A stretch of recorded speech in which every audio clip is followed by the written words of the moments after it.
Bismillahirrahmanirrahim. Assalamualaikum warahmatullahi wabarakatuh. Alhamdulillah, bersyukur kepada Allah kita hari ini masih bisa diberi kesempatan untuk kembali belajar fikih. Bahasannya masih tentang jual beli. Yang akan kita bahas kali ini adalah mereview hasil dari penilaian harian di pertemuan sebelumnya. Sebelum memulai, mari kita awali dengan bacaan basmalah bersama-sama. Bismillahirrahmanirrahim. Bahasan pertama adalah tentang hukum jual beli. Sebagaimana kita tahu bahwa hukum jual beli itu asalnya adalah mubah atau boleh. Namun bisa menjadi haram, wajib, dan sunnah disesuaikan dengan keadaan. Dalam soal dijelaskan ada pembeli yang mau membeli pakaian untuk sholat dan menutup aurat. Nah, sholat dan menutup aurat ini adalah kewajiban. Maka ketika jual beli dikaitkan dengan hal yang wajib, jual belinya pun menjadi wajib. Contoh yang lain, jual beli menjadi wajib apabila seorang penjual menjual sesuatu itu untuk melunasi hutangnya. Melunasi hutang adalah kewajiban, maka jual beli yang dikaitkan dengan suatu kewajiban yang lain, maka jual belinya adalah wajib. Begitu. Sama halnya dengan jual beli yang haram misalkan. Apabila jual beli dikaitkan dengan sesuatu yang haram, misalkan jual beli pisau untuk menyakiti orang lain, maka perbuatan itu adalah haram dilakukan gitu. Jual belinya pun menjadi haram. Itu dia. Pembahasan selanjutnya adalah tentang macam-macam jual beli. Kategori pertama adalah jual beli yang tidak sah karena kurang syarat dan rukunnya. Kemudian yang kedua adalah jual beli yang sah namun terlarang. Kita bahas satu persatu. Jual beli yang tidak sah karena kurang syarat dan rukun itu, salah satu contohnya adalah jual beli dengan sistem ijon, yaitu menjual sesuatu saat sesuatu itu belum layak dijual. Contoh misalkan menjual padi saat padi masih hijau, atau menjual buah saat buahnya itu masih belum matang atau masih hijau. Ini dilarang karena bisa terjadi kerugian di salah satu pihak, misalkan kerugian di pihak pembeli. Pembeli mengira saat membeli padi yang masih hijau itu akan mendapatkan 10 ton misalkan. Tiba-tiba setelah padinya layak untuk dipanen, ternyata dapatnya cuma 5 ton. Sekarang kita ambil contoh kerugian di pihak penjual. Misalkan seorang penjual menjual buah mangga satu pohon yang masih hijau, dan dia perkirakan pohon itu akan berbuah sekitar 50 kg. Dia jual dengan harga sekian misalkan. Tiba-tiba setelah waktunya dipanen, hasilnya adalah 90 kg. Maka seharusnya dia menjual 90 kg, dia hanya kebagian 50 kg sesuai dengan perkiraan awal dia.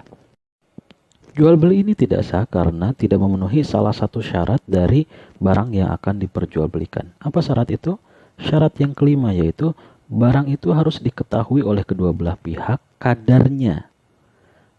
Kadar di sini berarti bisa timbangannya, jumlahnya, beratnya, dan lain sebagainya. Kalau sistem ijon ini tidak diketahui saat transaksi dilakukan, tidak diketahui kadar kepastiannya seperti apa. Orang mengira 100 kilo ternyata bisa 120 atau bisa kurang dari itu. Karena jual beli ini tidak memenuhi salah satu syarat, maka jual belinya tidak sah. Contoh yang lain misalkan adalah jual beli binatang ternak tapi yang masih ada dalam kandungan induknya. Ini juga tidak jelas apakah nanti saat dilahirkan mati atau masih hidup, cacat atau tidak gitu. Karena ketidakjelasan ini maka tidak sah jual belinya. Alasannya adalah belum diketahui oleh kedua belah pihak hewan itu seperti apa. Gimana mau diketahui orang masih dalam kandungan? Oke, lanjut ke bagian selanjutnya. Masih contoh jual beli yang tidak sah karena kurang syarat dan rukun, yaitu adalah jual beli benda najis, bangkai, dan sebagainya. Kenapa demikian? Karena tidak memenuhi syarat barang yang akan dijual, yaitu satu, harus suci. Ya, jadi kalau bangkai itu tidak suci, maka tidak layak untuk dijadikan barang yang akan diperjualbelikan. Baik, itu beberapa contoh tentang jual beli yang tidak sah karena kurang syarat atau rukun. Sekarang yang kedua adalah sah secara syarat dan rukun tetapi terlarang. Salah satu contohnya adalah jual beli saat waktu sholat Jumat. Tinjau dari rukunnya sudah terpenuhi semua. Syaratnya pun begitu. Pembeli, penjual, barang, alat tukar, kemudian ijab kabulnya sudah memenuhi syarat semua. Tapi yang menjadikannya terlarang adalah dilakukan di saat waktu yang diharamkan untuk transaksi jual beli. Artinya yang menjadikan jual beli ini terlarang bukan karena syarat atau rukun, tetapi karena sesuai dengan perintah Allah dalam Quran surat Al-Jumu'ah ayat 9. Contoh yang lain pun banyak. Misalkan jual beli untuk menipu, jual beli untuk maksiat, jual beli dengan mengurangi timbangan, jual beli dengan niat menimbun, jual beli menghadang penjual di pinggir jalan untuk dapat harga yang lebih murah dan merusak pasar misalkan. Itu diantara contoh-contoh yang terlarang. Sebetulnya rukun dan syaratnya bisa saja terpenuhi, tetapi terlarang karena niatnya tidak baik. Jadi, kalaupun memenuhi syarat dan rukun dan dianggap sah secara syarat dan rukun, tetap saja jual belinya terlarang dan itu haram untuk dilakukan.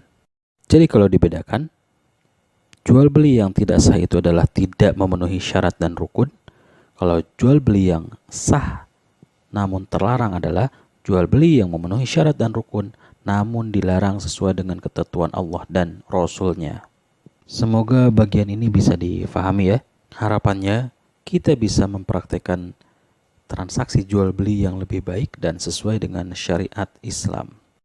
Itulah beberapa bahasan yang ada dalam soal yang dianggap sebagai bahasan yang sulit oleh kalian sesuai dengan hasil penilaian di pekan sebelumnya.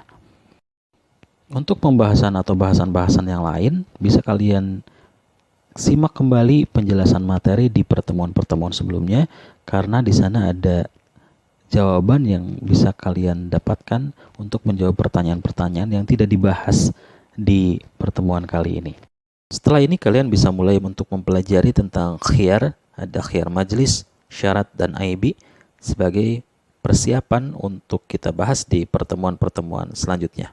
Terakhir, sebagai pengingat, tolong diperhatikan apabila ada penjelasan materi, didengarkan baik-baik, difahami, karena tidak setiap pembahasan materi itu sesuai dengan yang ada di buku atau sama dengan buku.